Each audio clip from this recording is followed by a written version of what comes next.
Hello दोस्तों, आप सभी का एक नए वीडियो में स्वागत है। और दोस्तों, आज हम लोग कुछ डेली यूज सेंटेंसेस को इंग्लिश में ट्रांसलेट करेंगे। तो दोस्तों, आज का वीडियो काफी इंटरेस्टिंग और नॉलेजेबल होने वाला है। Yes friends, today's video is going to be very interesting and knowledgeable. Please watch the video till the very end, and if you are new to my channel, please subscribe to it and also press the bell icon to get regular updates. And friends, don't forget to follow me on Instagram. My user ID is all round knowledge। दोस्तों, यह English सीखने का one of the best channels है और यहाँ पर आपकी writing skill और स्पीकिंग स्किल इंप्रूव होती है। तो दोस्तों, आप लोग सभी मेरे चैनल के साथ बने रहिए और मेरे चैनल पर नए हैं तो जरूर सब्सक्राइब कर लीजिए और दूसरे सभी वीडियोज को जरूर देखिएगा। और दोस्तों, आज मैंने जितने भी सेंटेंसेस लिया है काफी यूजफुल है और इसे बिना रटे हम लोग ट्रांसलेशन के द्वारा लिखेंगे। So friends, without wasting much time, let's get started now। मेरा मामला कुछ और है। तो दोस्तों, मामला को हम लोग क्या कहते हैं? मैटर भी कहते हैं और केस भी कहते हैं। तो दोस्तों, अलग अलग सेंस में अलग अलग वर्ड यूज होता है। ये नहीं कि मामला का मैटर होता है तो हर जगह मैटर ही लिखेंगे। आपका मामला क्या है, क्या बात है, व्हाट इज द मैटर, इस तरीके से हम बोलते हैं। और दोस्तों, जैसे आपका मामला क्या है, व्हाट इज योर केस, तो यहाँ पर केस ज्यादा सुटेबल है। तो यहां पर है मेरा मामला कुछ और है, तो यहां पर लिखेंगे माय केस इज डिफरेंट। आप चाहें तो यहां पर अ लिटिल का भी यूज कर सकते हैं, थोड़ा अलग है। My case is a little different. दोस्तों, नेक्स्ट सेंटेंस है वह अकेला था या उसके साथ कोई और भी था। तो दोस्तों, यहां पर है था यानी कि वॉज या फिर वर यूज करना है। जैसे मैं अकेला था, आई वॉज अलोन। दोस्तों, यहां पर एक तरह से सवाल है, वह अकेला था यानी कि क्या वह अकेला था? वॉज ही अलोन या उसके साथ कोई और भी था? और was there someone else with him? जैसे दोस्तों, यहां पर है उसके साथ कोई और भी था, तो इसके लिए हम लोग एल्स यूज करते हैं। जैसे और कोई, तो हम लोग क्या कहते हैं? Anybody else. जैसे मान लीजिए आप क्लास में सवाल पूछते हैं और फिर कहते हैं कोई और उत्तर दे सकता है, एनीबडी एल्स। तो दोस्तों, इस तरीके से एल्स का यूज होता है, इसे एल्स पढ़ते हैं। और दोस्तों, यहां पर देयर को सब्जेक्ट बनाया गया है।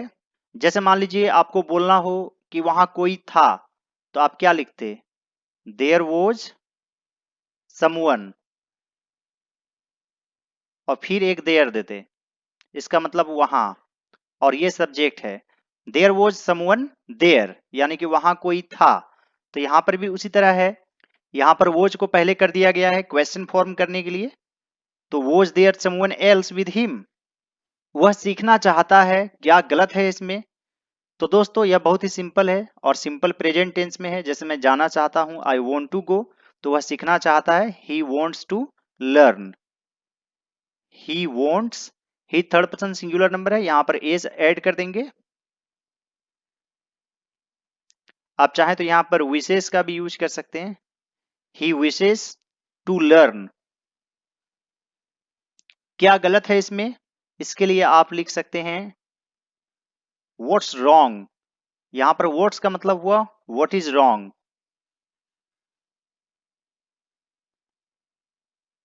विद दैट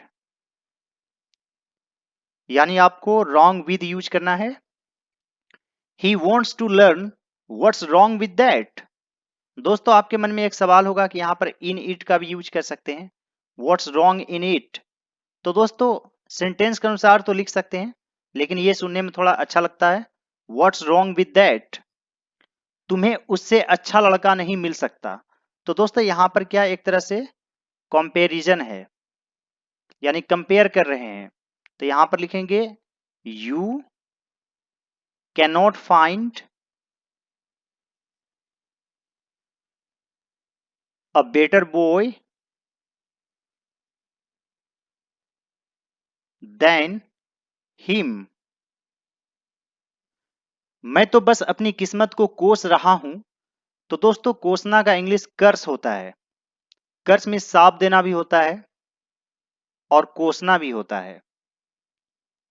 तो यहां पर लिखेंगे I am just cursing my luck. I am just cursing my luck. मैं तो बस अपनी किस्मत को कोस रहा हूं। तुम्हें मेरी बात पर शक है, इसके लिए लिखेंगे you doubt my words. You doubt my words. तो दोस्तों यहां पर डाउट वर्ब की तरह यूज हुआ है।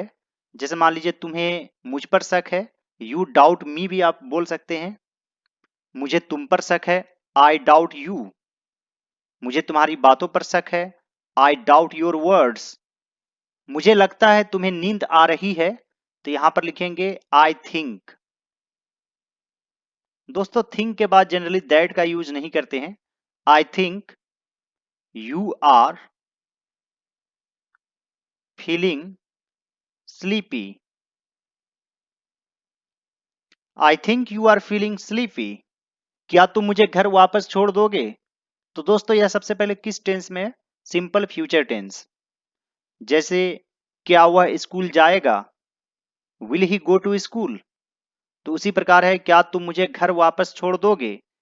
यहां पर वर्ब क्या है? वापस छोड़ना, यानी कि टेक बैक। तो यहां पर लिखेंगे विल यू। क्या पहले है तो हेल्पिंग वर्ब को पहले कर देंगे। Will you take me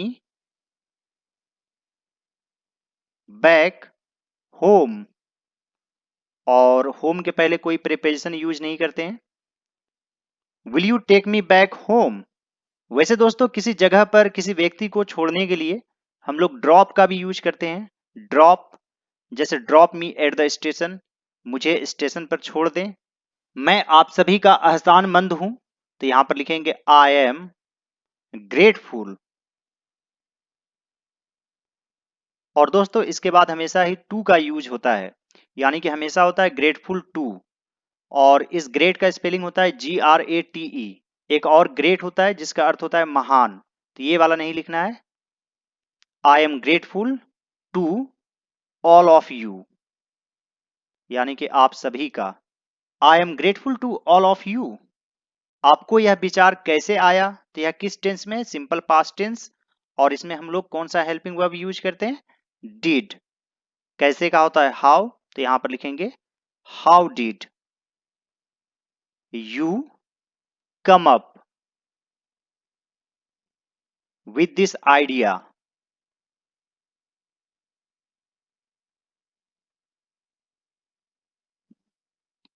how did you come up with this idea. तो दोस्तों कोई जरूरी नहीं है कि जैसा हिंदी में है हुबहू उसी तरह इंग्लिश में भी लिखेंगे। बस सेंस के आधार पर भी कभी कभी लिखते हैं how did you come up with this idea. दोस्तों एक सेंटेंस को आप अलग अलग तरीके से बोल सकते हैं। जैसे how did this idea came to you, या केम टू योर माइंड। इस तरीके से भी आप बोल सकते हैं। तुम्हें उसे रोकने की भी जहमत नहीं हुई। तो दोस्तों यह काफी इंपोर्टेंट सेंटेंस है। जहमत उठाना, तकलीफ उठाना, इसके लिए हम लोग बॉदर का यूज करते हैं। बॉदर। तो दोस्तों यहां पर लिखेंगे यू डिडंट, यानी कि डिड नॉट। और यहां पर भी के लिए इवन लिखेंगे, even bother to stop him. You didn't even bother to stop him.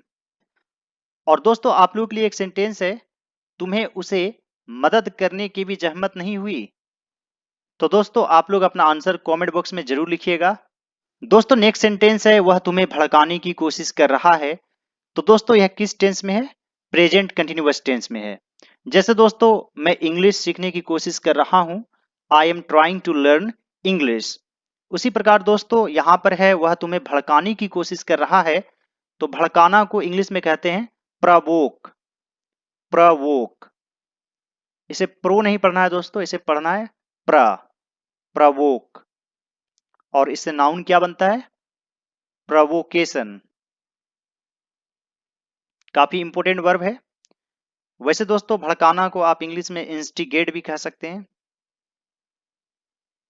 तो यहां पर लिखेंगे ही इज ट्राइंग, वह कोशिश कर रहा है तुम्हें भड़काने की, टू प्रवोक या फिर instigate you. He is trying to provoke you, उसने हर कदम मेरा साथ दिया। तो दोस्तों यह सिंपल पास्ट टेंस में है। जैसे मान लीजिए उसने मेरा साथ दिया, ही सपोर्टेड मी भी आप बोल सकते हैं। और एक स्पेशल वर्ब होता है जिसे आप फ्रेजल वर्ब भी कह सकते हैं, स्टैंड बाय। इसका भी अर्थ होता है साथ देना। तो दोस्तों सिंपल पास्ट टेंस में हम लोग वर्ब टू यूज करते हैं। तो स्टैंड से क्या बन जाएगा? स्टूड। तो इसे हम दो तरीके से लिख सकते हैं। पहले लिखेंगे हूबहू, यानी कि जैसे सेंटेंस है, he supported me her Kadam, at every step. और इसे आप दूसरे तरीके से बोल सकते हैं, ही ऑलवेज स्टूड बाय मी, यानी उसने हमेशा मेरा साथ दिया। ही ऑलवेज स्टूड बाय मी या फिर he stood by me all the time. दोस्तों एक सेंटेंस को अलग अलग तरीके से बोला जा सकता है, तो आप लोग सभी इस चैनल को जरूर सब्सक्राइब कर लीजिए और दूसरे सभी वीडियोज को जरूर देखिएगा। आपको सभी इंपॉर्टेंट लिंक्स इस वीडियो के डिस्क्रिप्शन बॉक्स में मिल जाएंगे। और दोस्तों आप सभी मुझे इंस्टाग्राम पर फॉलो करना ना भूलें, वहां पर भी मैं शॉर्ट वीडियोज बनाता रहता हूं। दोस्तों नेक्स्ट सेंटेंस है, क्या तुमने खाना खाया? तो यह किस टेंस में है? सिंपल पास्ट टेंस, यानी कि यहां पर डिड यूज करेंगे। क्या सेंटेंस के शुरू में है, और जब भी क्या सेंटेंस के शुरू में रहता है तो व्हाट कभी नहीं लिखते हैं, हमेशा ही हेल्पिंग वर्ब को पहले लिखते हैं। क्योंकि इस टेंस में डिड यूज करते हैं तो यहां पर डिड को पहले कर देंगे। Did you.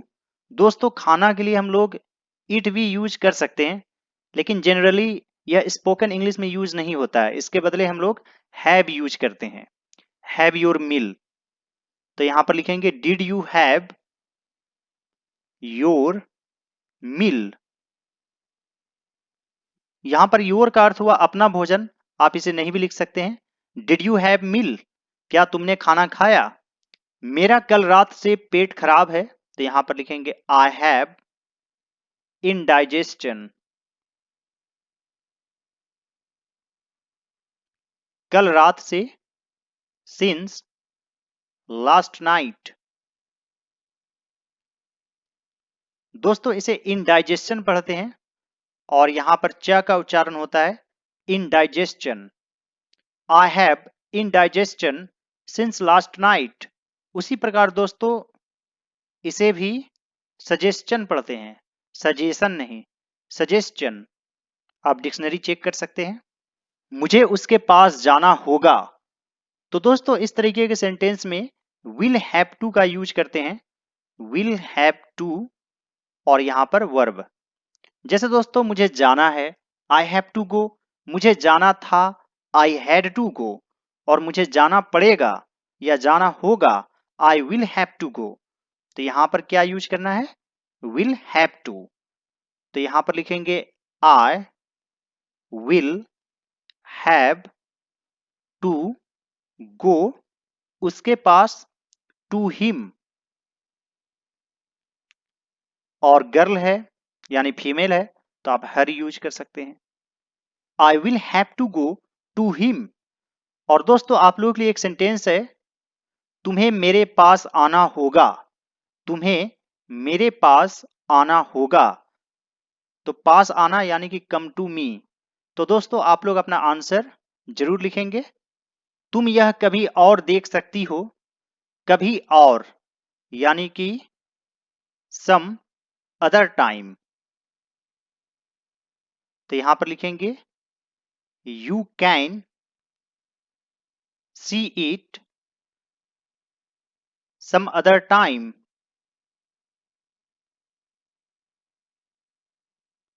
You can see it some other time. मैं आपका दूर का रिश्तेदार हूं, तो यहां पर लिखेंगे I am your distant relative.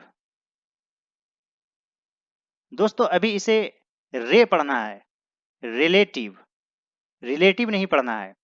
हालांकि दोस्तों इसे रिलेशन पढ़ेंगे और इसे रिलेटिव पढ़ेंगे। I am your distant relative. मैंने यह जानबूझकर नहीं किया, तो दोस्तों यह सिंपल पास्ट टेंस में है, यहां पर डिड नॉट यूज करेंगे। जानबूझकर, इसके लिए आप बहुत सारे वर्ड्स यूज कर सकते हैं। एक होता है पर्पसली, आप पर्पसफुली का भी यूज कर सकते हैं, intentionally, deliberately,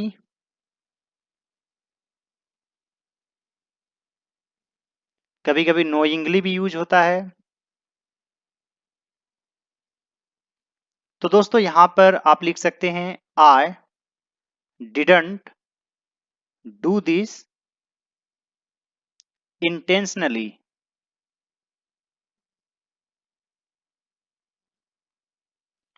I didn't do this intentionally. उन लोगों के चक्कर में मत पड़ो। तो दोस्तों यहां पर चक्कर के लिए आप क्या यूज करेंगे? यहां पर आप मेस यूज कर सकते हैं। तो यहां पर आप लिख सकते हैं